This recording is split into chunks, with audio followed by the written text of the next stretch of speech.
זוז. תשמע את הקטע. זה כמו בניגריה. מה אני אגיד לך? ככה לי... בוא.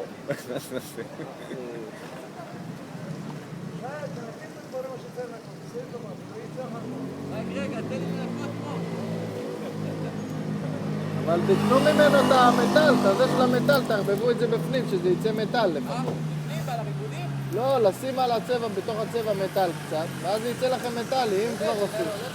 כן, אני לא צוחק בכלל. מה זה המטל הזה? קונים פה? זו? כן, או אבקה או משהו, תגיד לו, אני רוצה לעשות את זה מטלי, הוא ייתן לך משהו מטלי, תקוף טיפה בפנים, תערבב.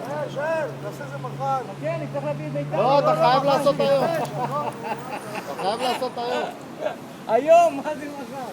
היום לעשות. לא רואה כזה דבר כל יום. עכשיו יריב יעשה מזה ליוטיוב. אני מעלה את זה לכוש של האמא מה שלו. רציתי לשאול? תבדוק לי אם יש לנו במוסך קולר, צריך להיות במוסך. קולר לאפר, עם הצנרת, קומפלט, צריך להיות במחסן. ותראה אם יש בולמים, אני צריך בולמים לאפר. גם.